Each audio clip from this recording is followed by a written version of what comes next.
Depression বা হতাশা কাটিয়ে উঠবেন কিভাবে?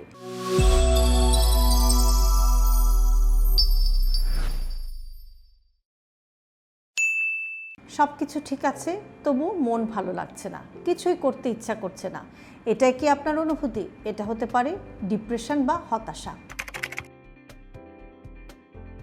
কেন এরকম হয়? আপনি দীর্ঘদিন স্ট্রেসে আছেন, অনেক দিন ধরে ঘুমের সমস্যা, একাকিত্বে ভুগছেন, জীবনে কোনো একটা বড় পরিবর্তন, হরমোন বা মস্তিষ্কের কেমিক্যাল ইমব্যালেন্স ইত্যাদি নানাবিধ কারণে আপনার ডিপ্রেশন বা হতাশার সমস্যা হতে পারে।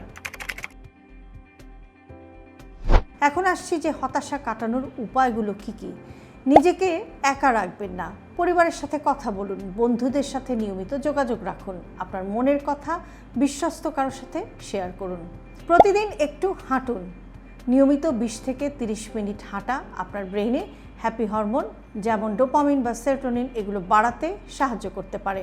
আপনার ঘুম ঠিক করুন, এটা খুব ইম্পর্টেন্ট। প্রতিদিন একই টাইমে ঘুমাতে যান এবং একই সময় ঘুম থেকে উঠুন। একটা স্লিপ হাইজিন মেনটেন করুন এবং রাতের ঘুমটা যেন 7 থেকে 8 ঘন্টা হয় সেদিকটা একটু খেয়াল রাখুন। ঘুমানোর আধা ঘন্টা থেকে 1 ঘন্টা আগে সব ধরনের ডিভাইস, বিশেষ করে মোবাইল, কম্পিউটার এগুলো থেকে আপনি সরে যান, অর্থাৎ স্ক্রিন থেকে দূরে থাকুন।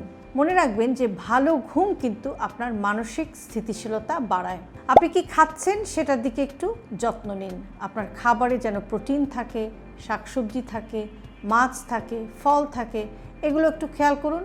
বেশি বেশি জাঙ্ক ফুড, ফাস্ট ফুড এগুলো এড়িয়ে চলার চেষ্টা করুন। অতিরিক্ত চিনি, অতিরিক্ত লবণ এগুলো অ্যাভয়েড করুন। খুব ছোট ছোট রুটিন তৈরি করুন, যেমন সকালে গোসল করা, একটা কাজ ঠিক করে করা, খুব ছোট ছোট লক্ষ্য পূরণ করা, এগুলো আপনাকে কিন্তু ডিসিপ্লিন হতে সাহায্য করবে। সোশ্যাল মিডিয়া ব্যবহার কমান, কেননা অন্যের পারফেক্ট লাইফ সোশ্যাল মিডিয়াতে দেখে আপনার নিজের মন কিন্তু খারাপ হতে পারে। কথা বলুন, এটা সবচাইতে গুরুত্বপূর্ণ। মন খুলে কথা বলা মানসিক চাপ কিন্তু অনেক কমাতে হেল্প করে। কখন আপনি সাহায্য নেবেন?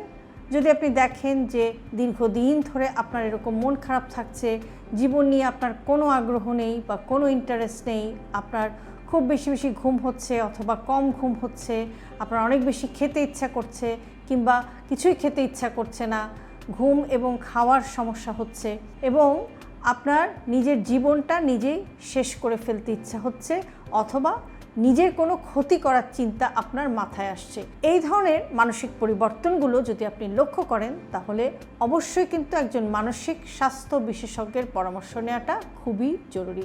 খুব সহজ করে বললে হতাশা কোনো দুর্বলতা না, এটা একটা চিকিৎসাযোগ্য সমস্যা। আপনি কি কখনো এরকম অনুভব করেছেন বা হতাশা কিংবা ডিপ্রেশনের মধ্যে দিয়ে আপনি যাচ্ছেন? আপনার অভিজ্ঞতা কেমন? চাইলে কিন্তু আপনি কমেন্ট বক্সে আমাদের সাথে আপনার অনুভূতি শেয়ার করতে পারেন। আর এই ধরনের ছোট ছোট হেলথ টিপস নিয়মিত পেতে আমাদের সাথেই থাকুন।